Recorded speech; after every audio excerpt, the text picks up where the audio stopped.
We all are living in the world of misinformation. In a shocking incident, a woman was lynched in West Bengal after there were suspicions that she was trafficking girls. Without verifying any details, a mob got around her and started lynching her. Shifting focus to Karbi Anglong in Assam, where a mob last night lynched two young men who were visiting on holiday, suspecting them of being child traffickers. This after a message on social media went viral in the area warning of a child trafficking gang. Hi guys, welcome to another exciting podcast episode of Late Bloomer and actually it's episode number 3 या फिर इसको आप episode number 8 भी कह सकते हैं। भाई लोग वीडियोस डिलीट करते हैं लेकिन मैंने गलती से पूरा का पूरा चैनल ही डिलीट कर दिया, तो जो लेट ब्लूमर पॉडकास्ट था पहले वो डिलीट हो चुका था मेरी गलती की वजह से, और 7 या 8 वीडियोस ऑलरेडी अपलोड हो चुकी थी और वो नियर टू मोनेटाइजेशन था, बट एक गलती और सब खत्म। बट बहरहाल क्रिएटर जब तक जिंदा है तो वीडियो 1000। आज के इस पॉडकास्ट के एपिसोड में हम एक बहुत ही ट्रेंडिंग इशू के ऊपर बात करने वाले हैं जिसके ऊपर बात होनी चाहिए मेरे हिसाब से। So make sure you watch this video till the end. Also I recommend you to switch to 1.25x क्योंकि इससे आपको थोड़ा स्पीड अप लगेगा और आप लास्ट तक देखना वीडियो पसंद करेंगे। So please plug earphone, headphone, anything you have and let's get started. Guys अभी चल रहा है रमजान का पाक महीना और हिंदुओं का चल रहा है नवरात्र, और इसी त्योहार के रंग में भंग डालने का काम किया है एक न्यूज ने।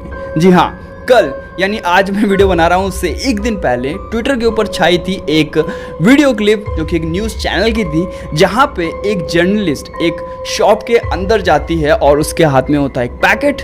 वो करती है बहसबाजी कि भाई इस पैकेट में जो नवरात्र के टाइम में कंज्यूम किया जाता है इसमें उर्दू में क्यों लिखा हुआ है, ऐसा क्या छुपाया जा रहा है हमसे कि आपको इसे उर्दू में लिखना पड़े, क्योंकि बाकी पैकेटों में वो नहीं लिखा है। सो ये पूरे दिन का मामला था और जैसे ही ये चीज़ बाहर आई, यूट्यूब में डली, फेसबुक में डली और इसके बाद यहाँ और वहाँ के लोग दोनों टपक पड़े।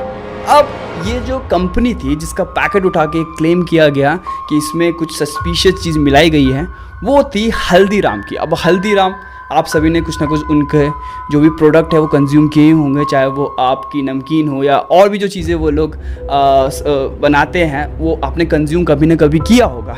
तो ये पूरी जो कंट्रोवर्सी है ये इसी चीज़ के अराउंड है कि भाई पैकेट के ऊपर उर्दू में क्यों लिखा गया है। फर्स्ट थिंग फर्स्ट, वो जो पैकेट था वो फलहारी था, एक नमकीन या ऐसा ही कुछ था जो आप खा सकते हैं व्रत वगैरह में। तो ऐसा कोई स्पेसिफिकली मेरे को नहीं लगता कि वो नवरात्र के लिए हैं, क्योंकि इस चीज़ की छानबीन के लिए मैं गया दुकान में लोकल और मैं तो पलट के देख रहा हूँ और दुकानदार मुझे देख रहा है कि भाई ये कर क्या रहा है। तो मैंने 2 या 3 प्रोडक्ट देखे जिसमें स्पेशली मेंशन था नवरात्र, तो मैंने कहा कि हाँ इस प्रोडक्ट को हम कह सकते हैं कि ये नवरात्र के लिए बना है। अब ये जो प्रोडक्ट है वैसे आप कभी भी कंज्यूम कर सकते हैं, लेकिन हाँ अगर इस टाइम ज़्यादा कंज्यूम किया जाता है तो ये बात भी हम कह सकते हैं। अब रही बात उस पर उर्दू में लिखी होने की, तो पहली चीज़ ये मैंने खुद से ही डिकोड नहीं किया है, ये अब तो ऑलरेडी ये डिकोड हो चुका है कि वो भाषा अरबी है, वो उर्दू नहीं है। अब इसमें बहुत डिफरेंस है और वो डिफरेंस शायद मैं बताने के खुद को इतना काबिल नहीं समझता हूँ, लेकिन उर्दू और अरबी में बहुत ज़्यादा डिफरेंस है।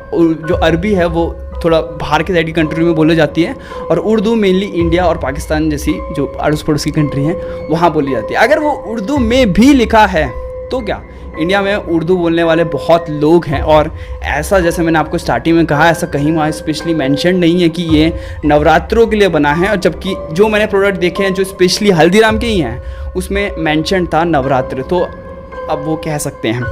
अब क्योंकि ये चीज़ सामने आई है कि भाई ये लिखा ही क्यों गया है, बाकी के प्रोडक्ट्स में क्यों नहीं लिखा गया है, तो उसका सिंपल सा जो लॉजिक है वो ये है कि ये जो प्रोडक्ट है ये बाहर दुबई और बाकी अरब की कंट्रीज़ में भी एक्सपोर्ट होता है और वहाँ के उनके कुछ कंप्लाइंसेस हैं कि आप पैकेट में जो भी इंग्रेडिएंट्स हैं वहाँ की भाषा में वो लिखा होना चाहिए। तो इसी वजह से उसको आप देख सकते हैं कि वो अरबी में लिखा है।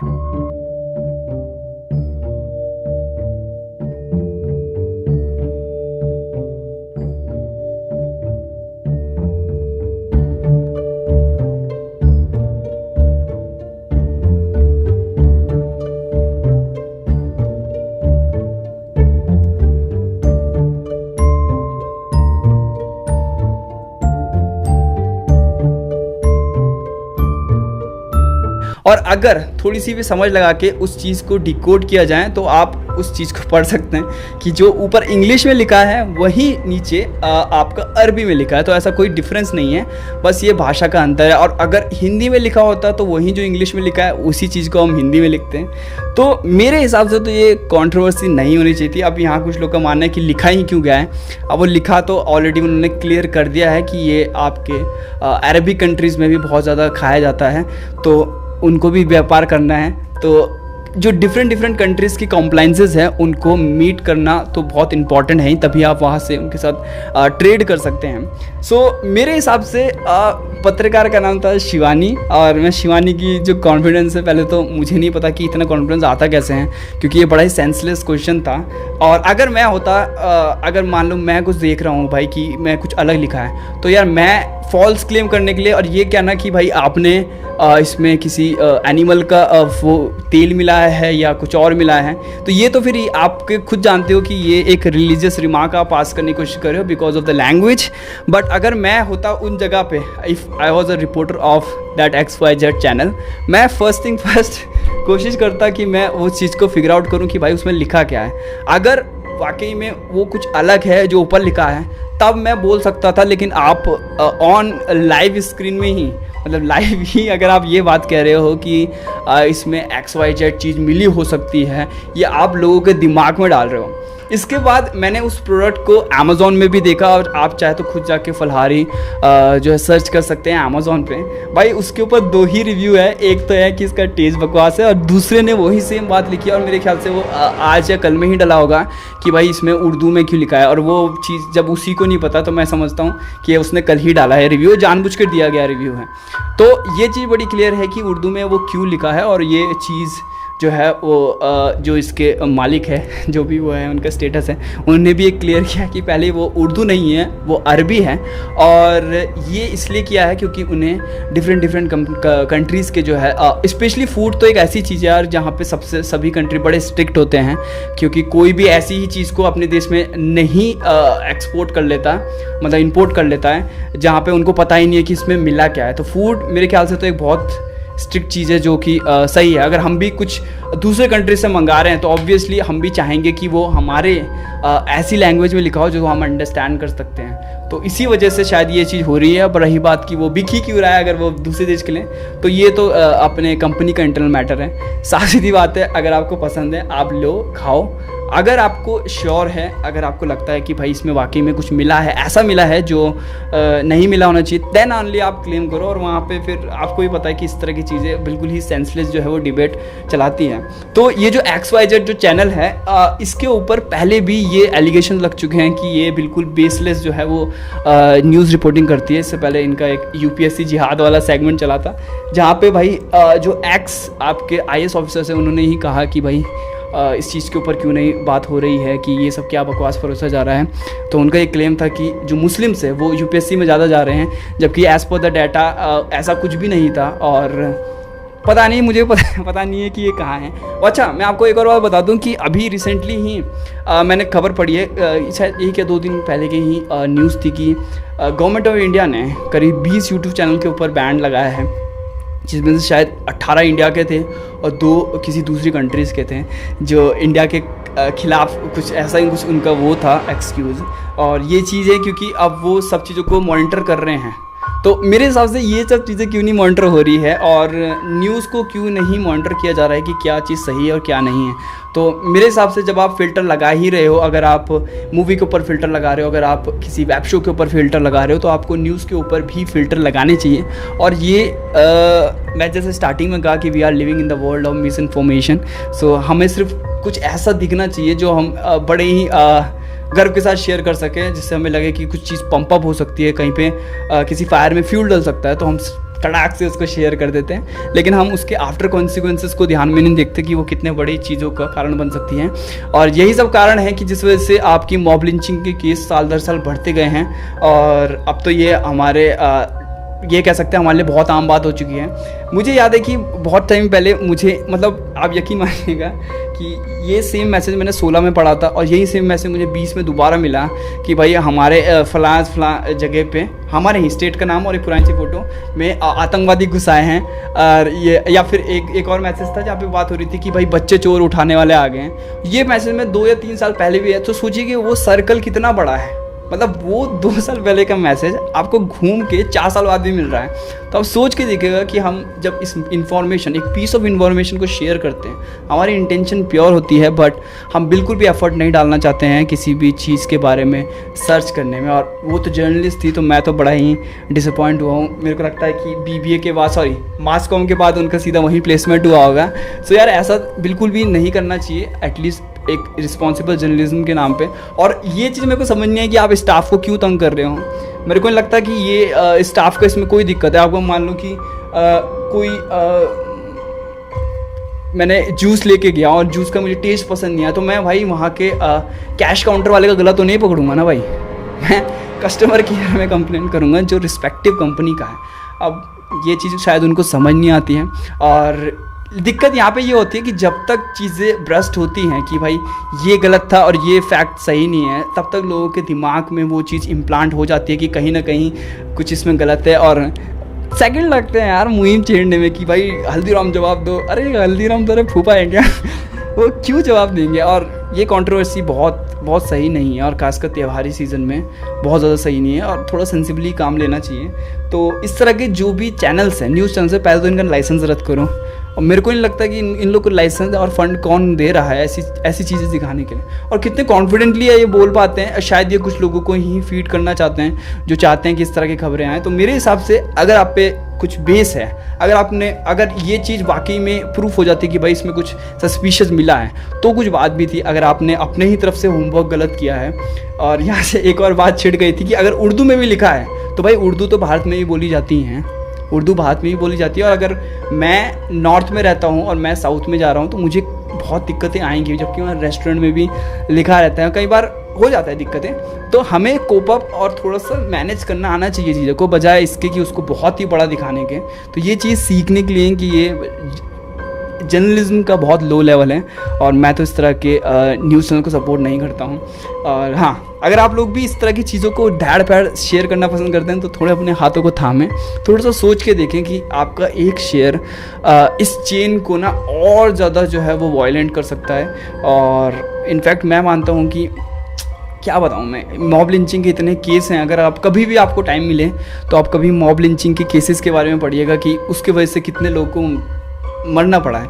मुझे याद है कि एक गांव में एक बहुत पुराना किस्सा था कि एक गांव में ये अफवाह उड़ी कि भाई 2 बच्चा चोर के आए हैं, और वहीं पे शायद 2 मजदूर काम किया करते थे, और पता नहीं किसने बोल दिया कि वो फला है और उसके ऊपर शक है। भाई उन लोगों ने उनको बंद करके ज़िंदा जला दिया। सिर्फ एक अफवाह के बेस पे लोगों ने 2 लोगों को ज़िंदा जला दिया। तो ये है पावर मिस इन्फॉर्मेशन की, ये है पावर फेक न्यूज़ की। और जब ये फेक न्यूज़ चैनल से आए जो कि एक समय में रिलायबल सोर्स थे इन्फॉर्मेशन का, तो यार बहुत गलत बात है। तो पहले मेरे हिसाब से न्यूज़ को फैक्ट चेक करने चाहिए। और मैं तो खुद भी जब भी कभी देखता हूँ तो कोई भी बहुत ही ऐसा क्लेम मारा जाता है बैंकरी वाला, चाहे वो हिस्ट्री का हो या फिर अभी प्रेजेंट कॉन्टेक्स्ट का। जैसे आपने देखा होगा ना कि कई न्यूज़ चैनल भाई इतना बेवकूफ़ बनाते हैं कि गेमिंग चैनल की वीडियो चला के वो वॉरफेयर वाला दिखा रहे हैं। मतलब ये क्या करते हैं, गेमिंग चैनल की वीडियो दिखा के कि चूँ ऐसे उसने हथियार छोड़ा, जबकि वो गेमिंग की वीडियो होती हैं। तो यार इस तरह से तो आप हरकतें मत करो। आप इतना बड़ा न्यूज़ रूम बना रहे हो, आजकल न्यूज़ रूम भाई भयंकरी लेवल के हो गए हैं। अगर आप देखिएगा चुनाव के टाइम भाई अलग ही लेवल का ट्रेनें आ रही है भाई चुनाव के मतदान लेके। यार थोड़ा समझने की ज़रूरत है। और मेरे हिसाब से अगर फॉल्स न्यूज़ निकल के आती है तो इनके ऊपर भी केस होना चाहिए, पेनल्टी होनी चाहिए इनके ऊपर। तो भाई हल्दीराम आपको लग रहा है खाना चाहिए तो खाइए, आपको लग रहा है उर्दू में लिखा है तो नहीं खाना चाहिए तो मत खाइए। बाकी यार देखो इस तरह की हरकतें नहीं होनी चाहिए, क्योंकि ये कहीं ना कहीं माहौल भी ख़राब करता है। ये बड़ी पिक्चर का भी कभी ना कभी कारण बन सकता है। सो आज का पॉडकास्ट यही था कि यार क्या क्या हो रहा है देश दुनिया में और कैसी कैसी चीज़ें हो रही हैं। तो हमें बस अपनी तरफ से सेफ रहना चाहिए कि यार हम इस एक चीज़ के में भागीदार ना बने, हम किसी की मौत के कारण ना बने। क्योंकि अगर किसी खबर की वजह से कोई मरता है चाहे उन्होंने 10 लोगों ने मारा हो या 15 लोगों ने मारा हो, और हमने भी उस सेम चीज़ को आगे शेयर किया है। बिकॉज मैंने खुद देखा है ना भाई, आए दिन खबरें आती रहती है वो चीज़, जैसे मैंने आपको बताया ना कि हमारे यहाँ चोर घुस आए हैं या बच्चा चोर के आए हैं, या फिर एक आया है चोर जो कि कुछ खिला के जो है वो चीज़ें चुरा रहा है। तो इस तरह की खबरें कहीं ना कहीं मॉब लिंचिंग का कारण बनती है। और आपको पता ही है कि जितने भी दंगे होते हैं सबका कारण ये सोशल मीडिया ही है, अगर आप माने ना माने। बिकॉज इतना बड़ा नेटवर्क हो ही नहीं सकता अगर आप कल्पना करके देखें। तो कहीं ना कहीं we are living in the world of misinformation. तो before you share anything, make sure कि आप उस चीज़ के बिहाइंड में चेकआउट करें कि क्या सही है क्या नहीं। और आपको पता चलता है कि भाई जो क्लेम है वो फॉल्स है, तो make sure you share that status post जो भी है विद द ऑथेंटिकेट सोर्स, ताकि लोगों को पता चले कि भाई ये सच है वो नहीं। सो गाइस टोटली जो इसकी समरी यही है कि आप इस तरह की हरकतें ना करें कभी भी जाके। आप प्लीज़ मेक श्योर करें कि आप जो क्लेम कर रहे हैं वो आप अपनी जगह सही हों, देन ओनली आप लोगों से समर्थन मांगे। बिकॉज लास्ट में फिर आप अपनी ही बेइज्जती कराते हैं, वो भी ग्लोबली, और ऐसे में लीगल केसेस होने के भी बहुत चांसेस है। तो वो गलतियां आप ना करें, किसी भी पीस ऑफ इंफॉर्मेशन को बिना फैक्ट चेक किए आप आगे शेयर ना करें, बिकॉज ये एक बड़ी प्रॉब्लम का कारण बन सकता है। तो please try to break that chain और be a responsible person. Also make sure you keep watching Late Bloomer podcast. Don't forget to like and subscribe if you want to watch more such kind of podcasts. I'll see you in another video. Till then अपना ख्याल रखें और अपनों का भी धन्यवाद।